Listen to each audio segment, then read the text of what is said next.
Hello, so today I will be presenting a CDC case synopsis on salmonella infections in pot pies. To begin, the source of this problem started from brand pot pies produced by ConAgra Foods Company.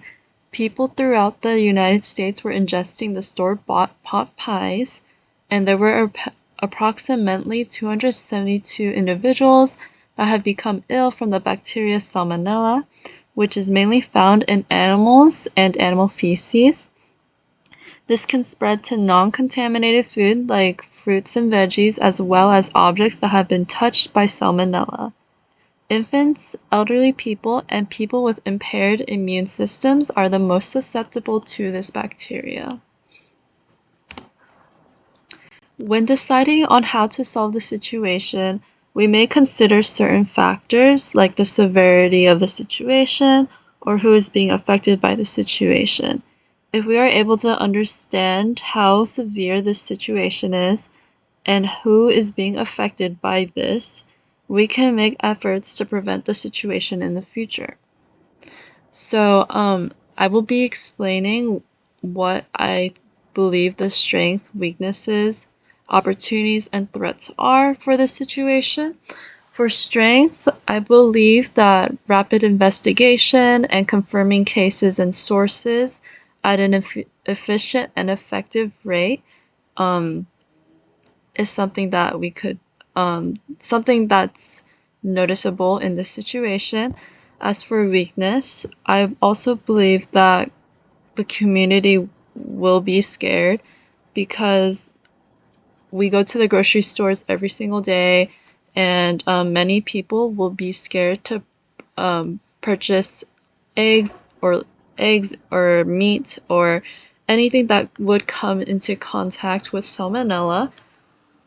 As for opportunities, we can utilize schools and workplaces or media to bring awareness. What I mean for awareness, I mean we could maybe introduce practices into their daily lives to prevent any salmonella illnesses. And as for threat, this kind of ties into opportunity. There could be a spread of misinformation. That's the only worry because although we are trying to help everybody by sharing practices and bringing awareness to salmonella, this could go the wrong direction, and many people may be victims to misinformation depending on where they get their information from.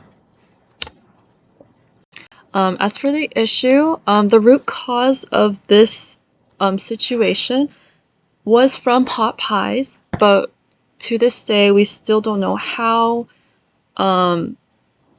it happened, but we do know that salmonella was found in the pot pies that were produced by ConAgra Foods Company. As for alternatives, I listed practices and education. For practices, the CDC recommends that you keep your hands clean or practice clean, separate, cook, and chill for food safety. They also believe that you should be careful around animals as they can also carry salmonella. So this can be your dogs or cats, just any of your pets. And it is also recommended to take antibiotics if you do come into contact with salmonella. If these practice, or at least the last one, if you don't end up taking antibiotics immediately after you experience symptoms, you may be susceptible to death. And as for education, it's always important to bring awareness to this topic. So I do believe that changing the education curriculum by implementing food safety practices, would definitely prevent salmonella illnesses in the future. Um, this one resource that I found states that empowering our most we must be empowering our most vulnerable and undeserved communities. These constructs can promote health equity and tackle health disparities across a variety of measures. As for the recommendations, I use this social ecological model. I made two options. So for the first one, it's kind of geared towards practices, while the second one is geared towards education. For the first one, as an individual, you may do the practices at home, like I've said in the last slide. And for interpersonal, you can go ahead and share these practices with the people that you live around or live with. For organizational, you can go ahead and collaborate with your local grocery stores on sharing practices with the rest of the community. As for community, the community can hold food safety workshops to bring awareness to salmonella to prevent illness in the future. And as for policy, they may enhance or strengthen food recalls or alter the labels on food products for food safety so that people are more aware of what they should be doing to safely ingest the food products that they are purchasing. For the second model, I mentioned that as an individual, you may learn more about salmonella and its dangers. For interpersonal, you can go ahead and share your discoveries with your family and friends. For organizational, you can collaborate with local schools or grocery stores to spread awareness through flyers, or you can go ahead and share this through the media. As for community, like I've said in the first method, very similar. You can hold food safety workshops weekly, monthly. As for policy, I do strongly believe that food recalls should be strengthened, or the labels on food products should be altered for food safety, because not everybody is aware of how to safely ingest the products that they are purchasing. And as for the action plan, I went ahead and chose the first recommendation. And the practices that you can practice at home they include keeping your hands clean, or practicing clean, separate, cook, chill, and being safe around your pets. Like I've said before, for interpersonal, you can share these practices with your family, friends, and workplace. And for organizational, this is kind of a combination of the first and second method.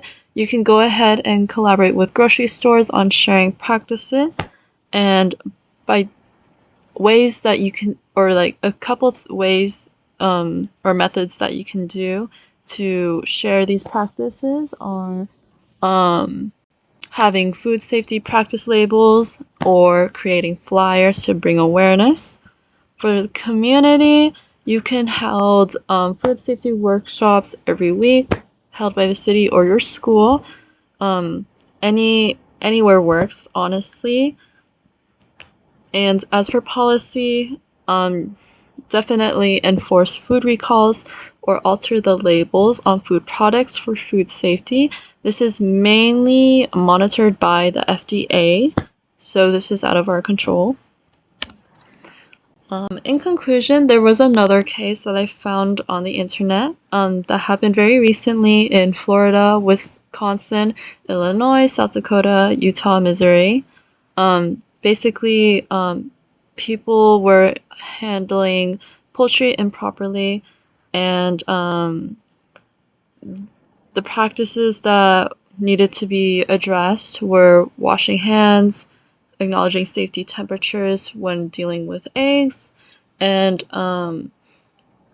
keeping children out of reach of poultry, as poultry can contain salmonella. And children are the most susceptible to salmonella, so it wouldn't be a good idea to have them be near poultry. Um, this, in my opinion, this is very similar to the practices that I've mentioned before in the action plan. You should definitely keep your hands clean to prevent spreading it to anybody or spreading it to yourself in the case where you accidentally touch your face or put your hand near your mouth in any way. Yes. And these are my citations. Thank you.